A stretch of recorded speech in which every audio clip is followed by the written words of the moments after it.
menyerahkan 300 unit sisa mesin itu sesuai dengan perjanjian. Dasarnya yaitu pasal 1239. Atau kedua, pembatalan atau pemutusan perjanjian. Jadi jika keterlambatan telah menyebabkan kerugian serius kepada para pihak gitu ya, dan tujuan kontrak ini tidak tercapai karena adanya kegagalan dalam proyek tender, jadi PT Mitra Usaha ini bisa meminta pembatalan kontrak melalui pengadilan. Dasarnya yaitu pasal 1266. Yang terakhir, yang paling banyak ditempuh oleh orang lain atau para pihak yaitu ganti rugi. Jadi karena ada kerugian nyata dan potensial yaitu 2 miliar ya, PT Mitra Usaha kehilangan potensi keuntungan yaitu sebesar 2 miliar, reputasinya rusak karena dia gagal melaksanakan perjanjian kepada pemerintah, sehingga PT Mitra Usaha berhak menuntut ganti rugi material. Dasarnya 1234 KUH Perdata dan pasal 1246. Ganti rugi ini bisa mencakup biaya, kerugian, dan juga bunga. Jadi ganti rugi itu kan biasanya ada 2 ya teman-teman ya. Ini saya nulisnya baru yang material aja. Jadi ganti kerugian itu bisa material dan imaterial. Kalau ganti rugi material ini bisa dalam bentuk si angka 2 miliar ini, karena memang bisa dihitung dalam bentuk angka gitu ya, bisa terlihat. Jadi ganti rugi material bisa sebesar 2 miliar sesuai dengan kerugian yang dialami oleh mitra usaha. Sedangkan kalau kerugian imaterial ini bisa berdasarkan kerugian dalam bentuk reputasi yang dialami oleh PT Mitra Usaha. Nah, kerugian reputasi inilah yang tidak bisa dihitung dengan angka. Makanya biasanya kalau rekan-rekan pernah nonton di TV gitu ya, misalnya artis nuntut artis lainnya atau artis nuntut pihak lain gitu ya, biasanya kerugian materialnya 2 miliar, kerugian imaterialnya bisa 10 miliar ya boleh-boleh aja. Karena memang di dalam undang-undang pun tidak ditentukan secara tegas bagaimana cara menghitung kerugian imaterial. Terus yang keempat, bisa kombinasi nih beberapa tuntutan yang tadi sudah disebutkan. Jadi dalam prakteknya mitra usaha bisa menggabungkan beberapa tuntutan. Misalnya menuntut pemutusan perjanjian, jadi perjanjiannya dianggap tidak ada lagi, jadi dia nggak perlu menuntut yang sisa 300 unit itu, plus dia minta ganti rugi sebesar 2 miliar.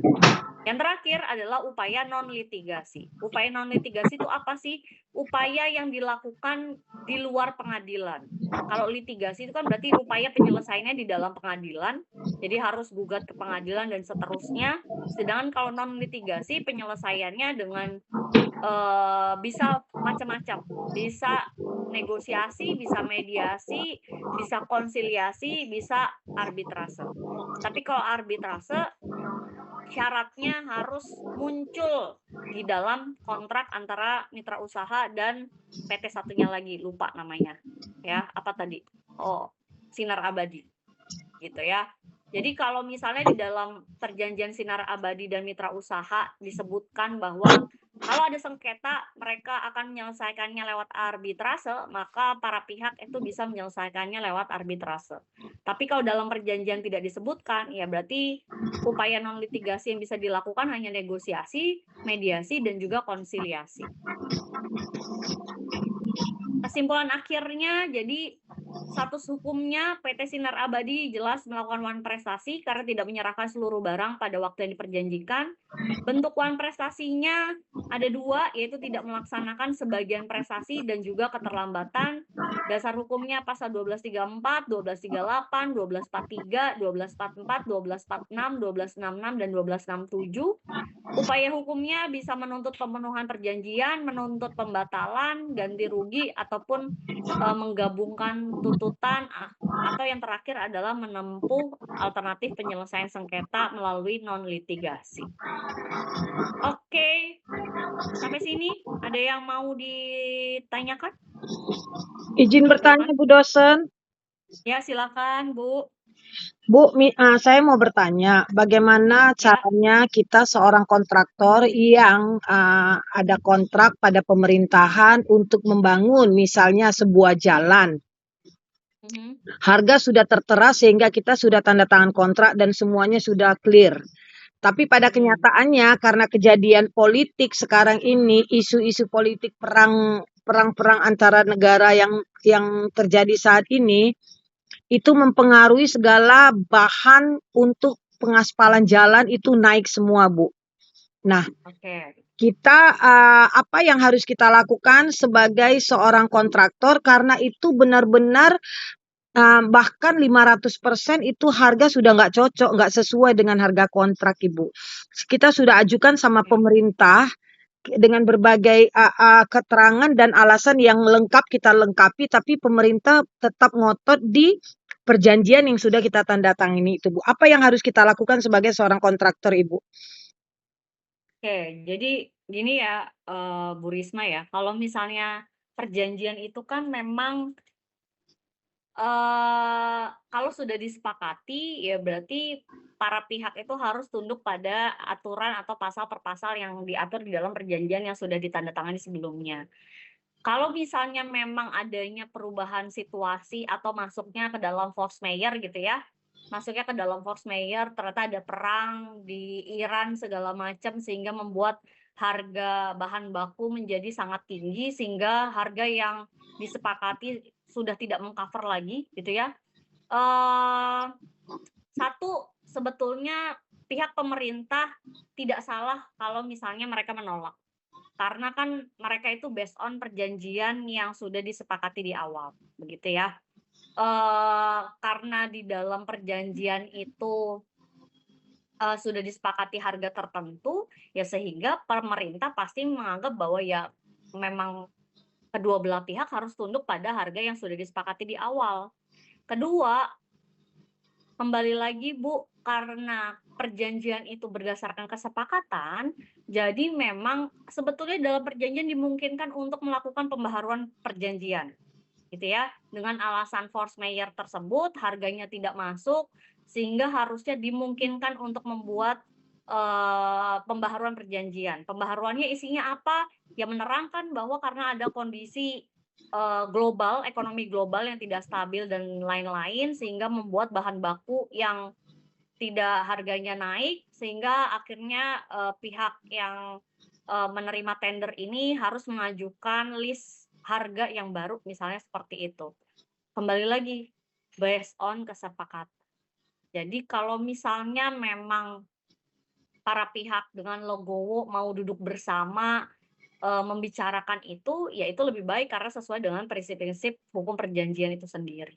Kalau Bu Risma nanya apa yang harus dilakukan oleh kontraktor, ini saya tahu banget ya Bu, karena saya juga termasuk seringkali menjadi kliennya pemerintah gitu ya. Memang kalau di pemerintah tuh sulit sekali kalau ada perjanjian yang sudah masuk di awal, karena mereka pasti sudah mengajukan dan itu sudah ada posnya, lalu misalnya kita minta perubahan harga itu sulit banget gitu ya. Jadi yang bisa dilakukan mungkin melakukan pendekatan secara pribadi, secara personal ya, secara personal dengan pihak yang memang bertanggung jawab terkait dengan proyek tersebut untuk bisa minimal duduk bersama dulu gitu ya, duduk bersama dulu. Nanti pihak kontraktor mungkin lebih baiknya dikasihkan kesempatan untuk melakukan presentasi dulu, lakukan presentasi terkait dengan bukti bahwa harga global naik dan segala macamnya gitu ya. Karena kan memang gini Bu, kalau mereka terima serta-merta perubahan harga, lalu nanti sedangkan perjanjian yang sebelumnya itu udah masuk ke dalam bagian keuangan mereka, takutnya kalau misalnya ada pemeriksaan BPK itu akan dianggap sebagai markup. Itu juga kan yang dikhawatirkan oleh pihak pemerintah gitu. Jadi memang harus pelan-pelan banget ini pendekatannya. Kalau misalnya memang tidak ada jalan keluar sama sekali, harga sama sekali tidak bisa masuk sama sekali, ya itu antara dilakukan pendekatan personal, meminta kesempatan untuk menjelaskan secara formal gitu ya, bukan secara informal, secara formal. Kalau perlu presentasi, kalau perlu kasih buktinya bahwa memang harga barangnya itu naik dan segala macam. Atau kalau misalnya pihak kontraktor betul-betul tidak sanggup, ya jalan keluarnya adalah meminta pembatalan perjanjian gitu. Kalau Di dalam perjanjian itu memang tidak ada klausul terkait dengan, denda ya, denda untuk pembatalan perjanjian. Kalau misalnya tidak ada dendanya ya batalkan saja gitu. Karena kalau misalnya dipaksakan untuk mengerjakan, ya pasti kan perusahaannya rugi gitu. Jadi ya, kalau saya sih lebih ke yang kedua ya, lebih ke yang pertama ya. Jadi pendekatannya personal banget, Bu, ini pelan-pelan banget pendekatannya karena memang untuk sekarang tuh pemerintah sangat hati-hati, BPK tuh hal-hal yang agak mencurigakan tuh pasti gampang banget gitu untuk minta pemeriksaan lebih lanjut gitu, dan biasanya pemerintah tuh takut banget sama hal-hal seperti ini. Gitu sih, Bu, kalau dari POV saya ya, dari pengalaman saya seperti itu, Bu. Siap Bu Dosen, terima kasih. Iya. Ada lagi, teman-teman? Nggak ada? Oke, terakhir kita